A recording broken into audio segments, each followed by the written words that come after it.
ఈరోజు మసూర్ దాల్ చేస్తున్నానండి. 1.5 గ్లాస్ మసూర్ దాల్, ఒక పెద్ద టమాటా, పచ్చిమిరపకాయ ముక్కలు, ఒక పెద్ద ఆనియన్, అల్లం వెల్లుల్లి పేస్ట్ అండి. స్టవ్ వెలిగించి కుక్కర్ పెట్టానండి. ఈ గరిటెతో ఒకటి ఆయిల్ వేస్తున్నానండి. ఆనియన్ వేస్తున్నానండి. ఇప్పుడు హై ఫ్లేమ్లో పెట్టుకొని వేయించుకోవాలి. ఇలా వేగితే సరిపోతుందండి. పసుపు, అర స్పూన్ అల్లం వెల్లుల్లి పేస్ట్ అండి.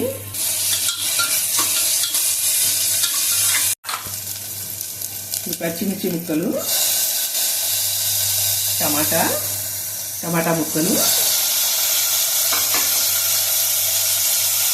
వేసి కలుపుకోవాలండి. ఈ మగ్గాలండి, కొద్దిగా వేయించుకుంటూ ఉండాలి. ఇలా మగ్గిందండి. పప్పు వేసుకోవాలి. కడిగి పెట్టుకున్నానండి. ఇవి వేస్తున్నాను.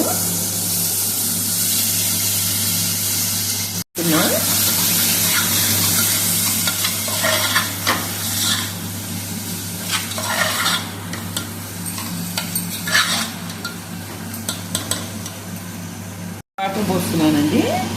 చిన్న గ్లాస్తో గ్లాస్ వేసాను. చూసేస్తాను. ఇంకా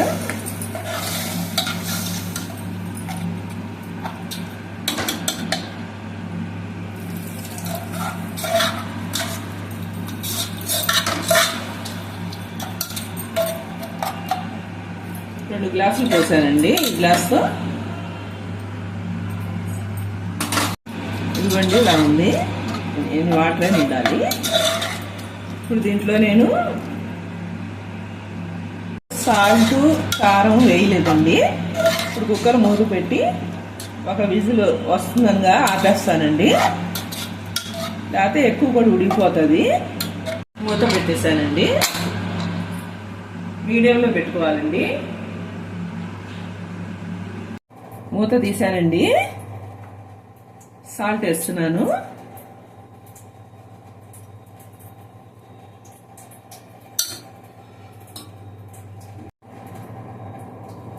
ఒక అర స్పూను కారం అండి. ఇప్పుడు కొంచెం వాటర్ వేస్తున్నాను.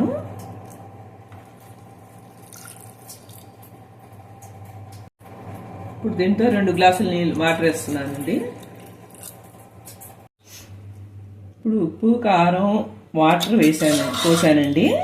ఇప్పుడు ఉప్పు టేస్ట్ చూసుకోవచ్చు. మనం కారం కూడా చూసుకోవచ్చండి. కావాలంటే యాడ్ చేసుకోవచ్చు. కొద్దిసేపు సిమ్లో పొయ్యి మీద పెట్టుకొని దింపేసుకోవాలండి.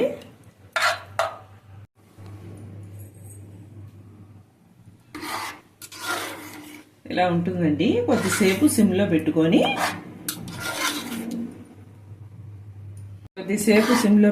దింపేసుకోవాలండి. ఇలా ఉడికించుకొని దించేసుకోవాలండి. మరీ చిక్కగా చేసుకోకూడదు. తర్వాత గట్టిపడిపోద్ది పప్పు. ఇది చపాతీల్లోకి బాగుంటుందండి. ఈ పప్పు రోటీలోకి, చపాతీలోకి చాలా బాగుంటుందండి. చాలా టేస్ట్గా ఉంటుంది. ఒకసారి ట్రై చేసి చూడండి. లైక్ చేయండి, షేర్ చేయండి, సబ్స్క్రైబ్ చేయండి.